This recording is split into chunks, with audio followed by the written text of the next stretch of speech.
বাঙালিদের 12 মাসে 13 পার্বণ, সব রকম অনুষ্ঠানই তো বাঙালিদের করতে হয়। পৌষ সংক্রান্তি এসে বলে পিঠা তো বানাতে হবে। এর জন্য আমি এসে চান করে রান্নাবাড়ি করে যাচ্ছি চালের গুঁড়া করতে, ওখানে লাইন দিতে হয়।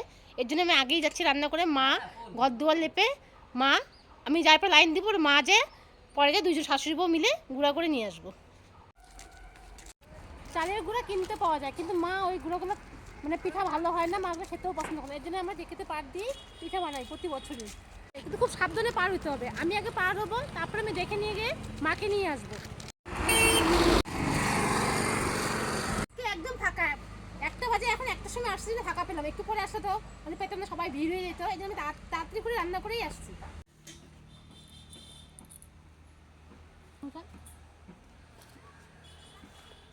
খুব সাবধানে হাত দিতে হবে। মা এখনো আসেনি, দেখি আমি আমার সঙ্গে ভাসতে বা আমার মেয়ে আসছে, ওদেরকে নিয়ে করতেছে, দেখি পারি নাকি করতে।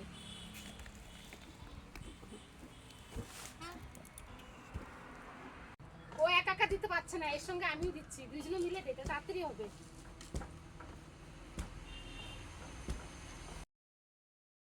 মা এই যুগে করে দেখে তো গুঁড়া পান করে কেউ পিঠা বানায় খায় আর না, আমি মেশিনে করে নিয়ে আসবো।